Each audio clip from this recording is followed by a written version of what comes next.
शहापूर तालुक्यातील गोटेघरजवळ भरधाव कंटेनरने 3 वाहनांना आणि एका बसला दिली धडक. अपघातात तिघांचा मृत्यू, 14 जखमींवर रुग्णालयात उपचार सुरू. कंटेनर चालकाचे वाहनावरील नियंत्रण सुटल्याने झाला असावा अपघात, प्राथमिक अंदाज. अपघातामुळे काही काळ मुंबई नाशिक महामार्गावरील वाहतूक ठप्प. शहापूर पोलिसांनी अपघाताचा गुन्हा नोंदवून केला तपास सुरू.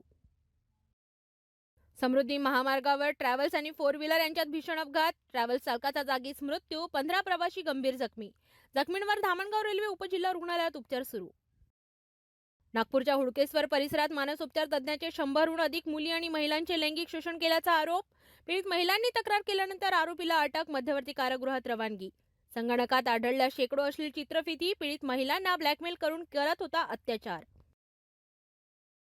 अमरावतीत नायलॉन मांजामुळे दुचाकीस्वार गंभीर जखमी. 15 जानेवारी रोजी उड्डाण पुलावर झाली दुर्दैवी घटना. बंदी असतानाही उघडपणे विकला जातोय नायलॉन मांजा. प्रशासनावर प्रश्न. नागरिकांमध्ये संताप आणि भीतीचे वातावरण पसरले. पोलीस वर्धापन दिनानिमित्त जप्त हॉर्न्स आणि सायलेन्सरचा जेसीबीने नाश. शहर वाहतूक शाखेची पंचवटी चौकात कर्कश आवाज करणाऱ्या गाड्यांवर कारवाई.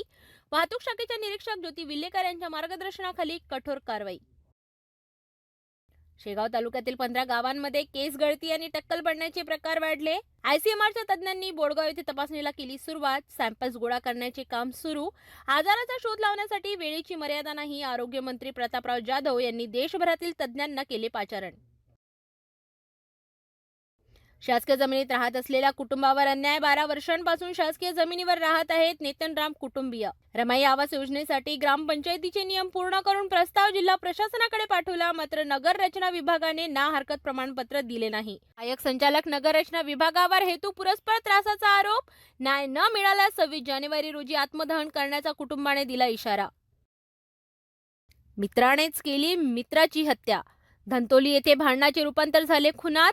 किरकोळ वादातून जुन्या मैत्रीचे रूपांतर झाले होते शत्रुत्वात. पत्नीसह आरोपीच्या मित्रांनी केला हल्ला. हल्ल्यात एकाचा मृत्यू. घटनास्थळावरून मिळालेल्या पुराव्यांवरून पोलिसांनी केला गुन्हा दाखल.